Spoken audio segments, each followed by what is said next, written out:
Pip and Cheerio. Welcome to the British Beers for this week. Like an idiot, I'm wearing a monocle. Oh, you have no idea how hard that is, man. I'm telling you. To do this crap, it's like you have to squint, and it's like, oh, okay. I would take some tea. So, I'm doing 2 British beers. And to honor England, which I'm Irish, I shouldn't be doing at all. Because you say that, you're going to get lynched. I'm doing the Trooper. Here's my Trooper glass. It's premium British beer by Robinson's Brewing Company. And Firestone. I'm doing Hibernation Ale, an English-style old ale. It's from Denver, Colorado, but it's still done by the old English way. I don't know what kind of accent that was. And Pyramids from here, local Washington State. It's English-style Royal Ale. Lord Aylesworth is a limited edition English-style Royal Ale born from a royal ruling class of caramel and chocolate malts and golden hops. Rich copper in color, he displays only the finest earthy hops to complement a regal malt sweetness aided by judicious addition of sugar. Those who hold counsel with Lord Aylesworth will forever rule their thirst and bring together those who seek the finer ales in life. Or some bullshit, you never know. So, here's some little facts about England. If no, you know, because a lot of people don't know much about England. So, when you look at the British Isles, there's Ireland, awesome, and then you have the larger British Isle, which consists of England in the south. In the west, you have Wales. Not very many people mention the Welsh, but I like the Welsh. And then in the north, you have the Scottish. But England itself has turned itself into a world power. How could this little micronation do that? So you're wondering wondering how.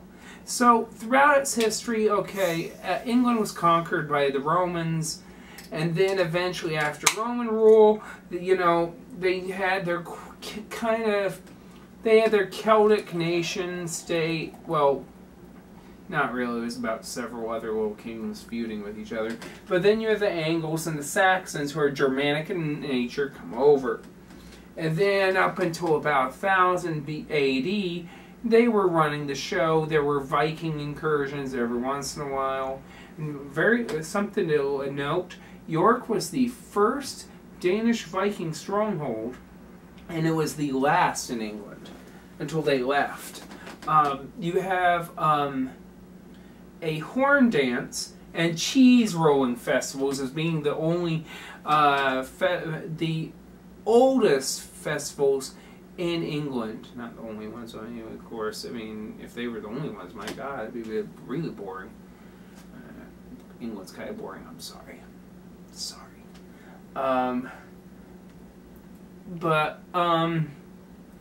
There was the Norman invasion. They were from France, and for about 300 years, French was the actual official language of England.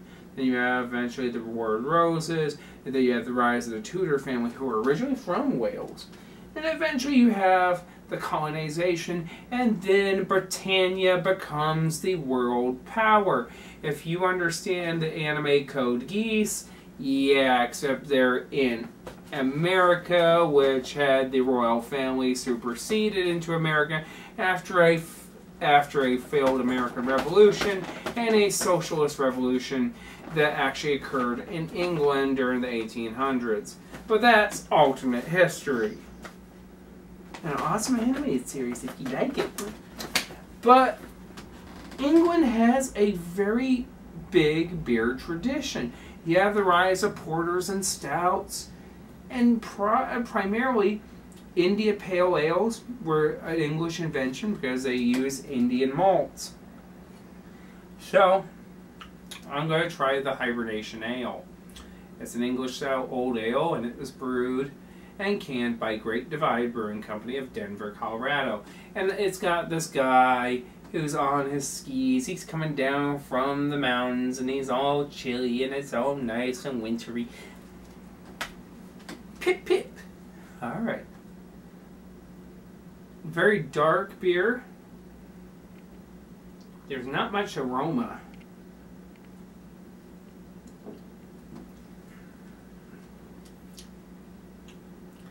There's a sugary sweetness that initially hits you. Then you have that alcohol flavor. And there's this kind of bitter, earthy, really earthy, like almost like a soil taste.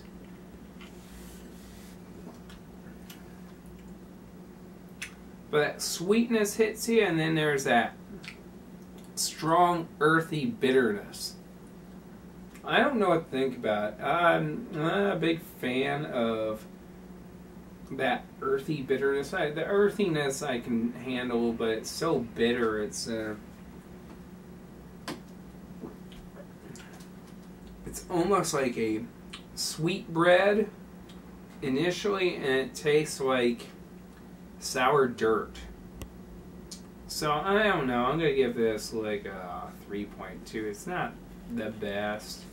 I can drink it if I really want to get really screwed up, but I don't know. I feel like I'm insulting the Trooper, which I am an Iron Maiden fan, and I got tickets to their show in April. Yeah.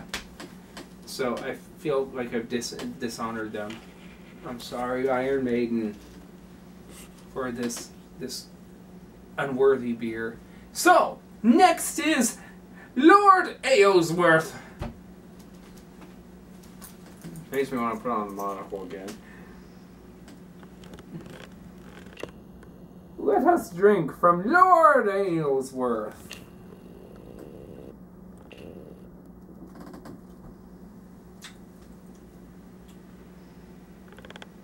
Okay, that's interesting. Let me make sure.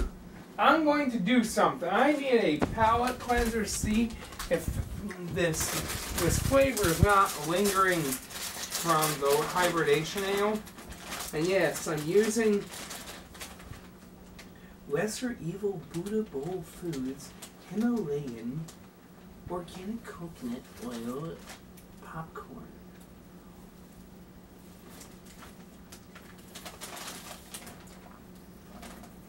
This has got to be a palate cleanser because this tastes some interesting stuff. I'm trying to remove the taint of evil that the hibernation ale had. Get out of my sight. This dark beer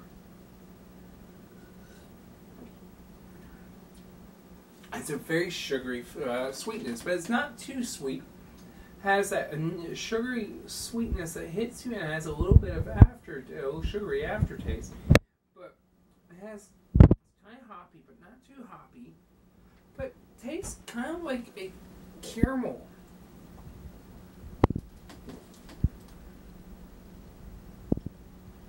It's got a sugary sweetness, a little bit of carbonation, but it's got a little bit of bitterness. It's interesting. Certainly interesting. This is an interesting beer. I'll give this. I'm not going to give it a perfect score. I'm going to give it a 4.1. It's got a sweet but floral scent to it. It's rather interesting. I'm just liking it just because it's so interesting. It stands out. It's delicious. It's not something I usually would drink, but it stands out. Not in a bad way like this crap, but it stands out.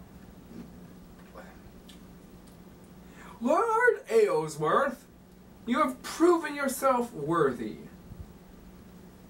So, before I end this, I'm going to throw a few more England facts at you.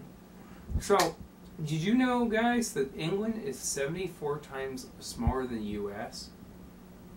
They're also the largest tea drinking population in the world. More than the people of Japan or South Korea and China. Another little thing is that, you know, for about 300 years, French was the official language, like I mentioned earlier. And that's really interesting. And, you know, you have to remember there was the 100 Years' War between France and England. And, yeah, that has something to do with the whole Norman conquest and whatnot, you know, with the families that came over during that time. I hope you like this review, even if you're English and you didn't like me, the whole my whole I don't like England.